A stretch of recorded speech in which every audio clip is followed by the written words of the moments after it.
বলতো আমরা এই ফ্ল্যাটটা কিনে ভুল করেছি নাকি? ভুল হলে তো সকালে হাঁটতে হাঁটতে হাঁপিয়ে পড়তাম। এখানে তো হাঁটলেই ফ্রেশ অক্সিজেন ফ্রি। আগে রাস্তায় হাঁটতাম, গাড়ির ধোঁয়ায় শ্বাস নিতে কষ্ট হতো। আর এখন পলিউশন ফ্রি এলাকা। মনে হয় ফুসফুসও খুশি। ঠিক। আচ্ছা, মনে আছে আগে ওষুধ আনতে কত দূর যেতে হতো? এখন তো নিচেই মেডিসিন শপ, ওষুধ আনতে গিয়ে হাঁটাও হয়ে যায়, ডাবল লাভ। আর গড়িয়া মেট্রো মাত্র 5 মিনিট। হ্যাঁ, ছেলেমেয়েরা ফোনে বলে, মা তুমি তো আমাদের থেকেও বেশি শহরের সাথে কানেক্টেড।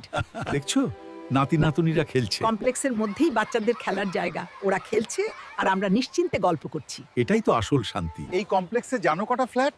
450টা। মানে গল্পের লোকের অভাব নেই। একদিন গল্প শেষ হলেও লোক শেষ হয় না। সবচেয়ে অবাক লাগলো কি জানো? দামটা এত কিছু, আর ফ্ল্যাট শুরু মাত্র 26 লাখ টাকা থেকে। এই দামে সুন্দর কমপ্লেক্সে ফ্ল্যাট, সুযোগ মিস করলে আফসোস করবেন। মাত্র 26 লাখ টাকায় পেয়ে যাচ্ছেন 2 BHK ফ্ল্যাট এবং মাত্র 30 লাখ টাকায় পাচ্ছেন 3 BHK ফ্ল্যাট।